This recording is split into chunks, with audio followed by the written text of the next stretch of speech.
Halor Kapatisi TV. Ka East West Group of Institution Bangalore, ka khot admission na kabenta ka nursing but paramedical course, ka bala itho da ka Indian Nursing Council, ka buy admission ka badunatam, but she's pa percent ka jinyokam.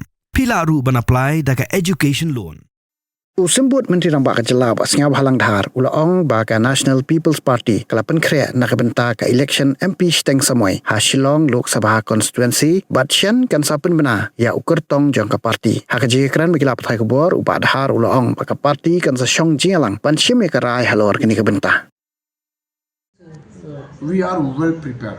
We are yet to finalize, so we will call meetings, all the party members. So we will take a call, we will take a decision, we will decide who's our candidate. Shortly you'll be able to know. Let me see. We will finalize. We won't see what applicant we are very close to announcement of the name of the candidate. Number of them. That's why it takes a little bit time for us to declare the name. But that is yet to decide because party will sit on this issue and will decide unanimously from the party side. No, it's not a fact. They are putting on their own vote bank. We are fighting on our own. But that's no issue. Maybe UDP will put, maybe BHP will put, maybe HSP will. Now there is no common candidate. We will fight on our own only. Hey, up, ruko.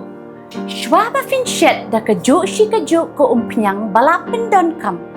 Up shwa, namar ka ne ka kta ya ka kot ka kya jong fi pat kamar yang rukum jo. Da ka bashet da ka ne ka umpnyang kan tau bonjat ki jingpang. Henry, Pynbna pat bante shanala ne bantang pendono. Henry, minta ka ruko ne ka repurpose use cooking oil scheme kala ban penkala ya ka ne ka umpnyang siya ka biodiesel.